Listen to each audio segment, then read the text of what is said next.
Good morning. ప్రభువైన యేసుక్రీస్తు వారి పరిశుద్ధ నామములో అందరికీ శుభాలు.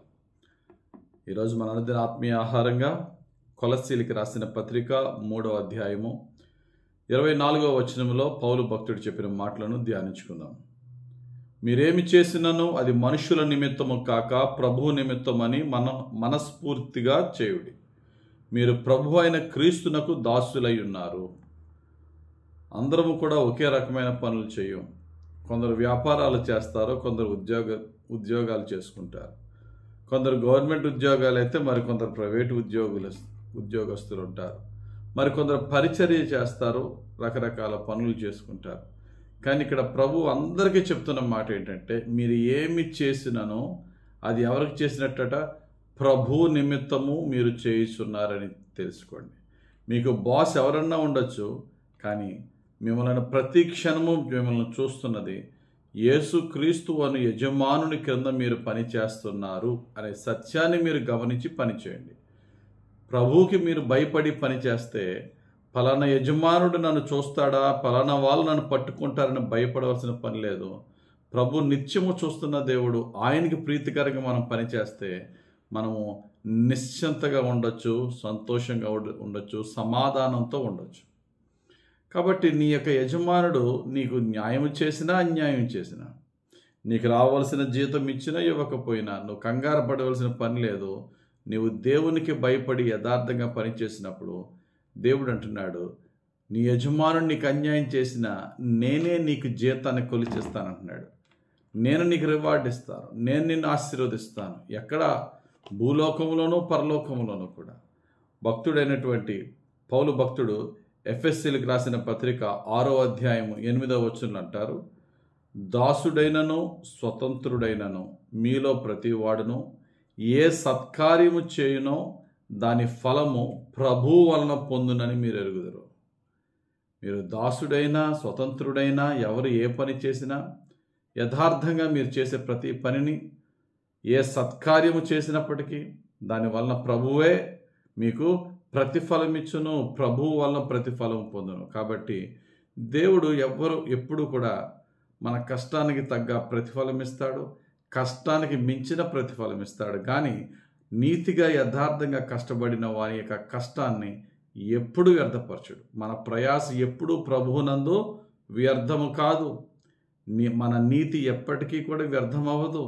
మన యథార్థమైన జీవితము, నిష్కళంకమైన జీవితము, ప్రజలు మనలను దానికి రావాల్సిన గౌరవ ఘనత నుంచి రాకుండా చేస్తారేమో, కానీ దేవుని సమయం వచ్చినప్పుడు వడ్డీతో సహా దాన్ని ఇప్పిస్తాడు దేవుడు. మొర్దెకై చేసిన మంచి పని, రాజు ప్రాణాలు రక్షించాడు. హామాను దాన్ని దాచాడు, మొర్దెకైకి రావాల్సిన బహుమానం రాకుండా. ఆలస్యమైంది, దేవుడు ఊరుకున్నాడా? ఎంత గొప్ప బహుమానం రాకుండా ఆలస్యం చేశాడో దానికి 100 రెట్లు 1000 రెట్లు మించిన బహుమానం దేవుడు మొర్దెకైకి ఇచ్చాడు. హామాను యొక్క కుర్చీని తీసుకుని ఆ మహామంత్రి స్థానంలో మొర్దెకైని కూర్చోబెట్టాడు. ప్రజలు మనకు రావాల్సిన రివార్డ్ని ఆపలేరు, కాకపోతే ఆలస్యం చేయగలరు అంతే. వారు ఆలస్యం చేసినప్పటికీ కూడా దేవుడు మనకిస్తాడు.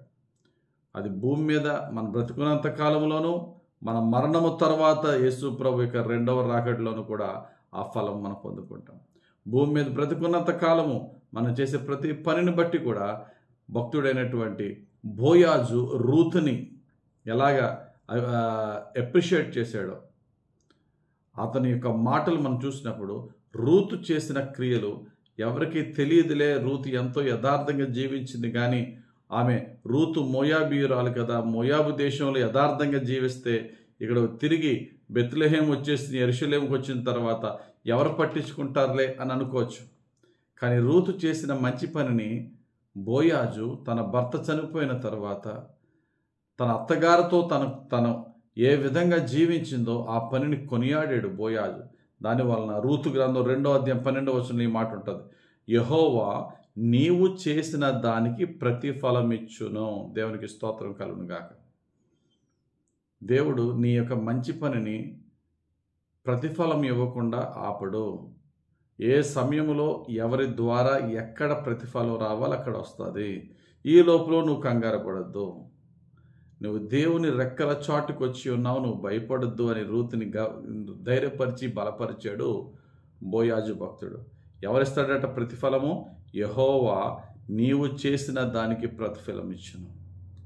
యేసు ప్రభు రెండో రాకడలో ప్రభు చేసే పని ఏంటట?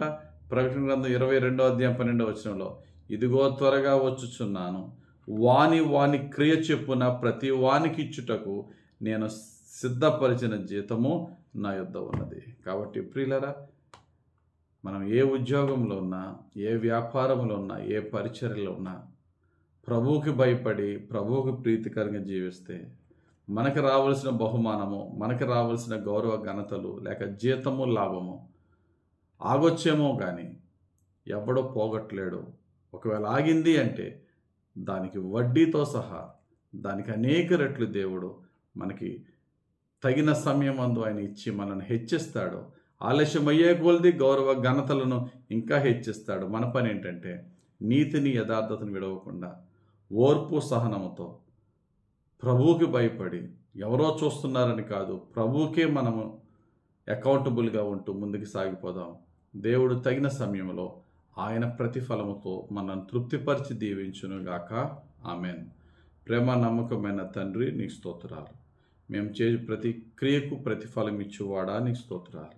నీకు ప్రీతికరంగా జీవించి నీ ద్వారా జీతం పొందుకుని నీ ద్వారా బహుగా దీవింపబడి ఆశీర్వదింపబడే జీవితం మాకు దయచేయమని, మా ఉద్యోగాల్లో, వ్యాపారాల్లో, పరిచర్యల్లో మరి ఇందులో ఏ శోధనలు వచ్చినా కృంగిపోకుండా, ఎవరు ఏ అన్యాయం చేసినా కృంగిపోకుండా, నా ప్రభు సమయం రాబోతుంది, అప్పుడు వీరెవ్వరూ కూడా ఆ యొక్క బహుమానాన్ని ఆటంకపరచలేరనే విశ్వాసముతో ధైర్యంగా ముందుకు సాగిపోయే కృప మాకు దయచేయమని, నీ ద్వారా బహుమానం పొందుకునే భాగ్యం మాకు దయచేయమని యేసుక్రీస్తు వారి పరిశుద్ధ నామములో ప్రార్థించి వేడుకొనుచున్నాము తండ్రి. ఆమెన్. తండ్రి యొక్కయు కుమారుని యొక్కయు పరిశుద్ధాత్మదేవుని అభిషేకం మనకు తోడుండి నడిపించి దీవించును గాక. Amen. Amen. Amen. God bless you. Have a very blessed day.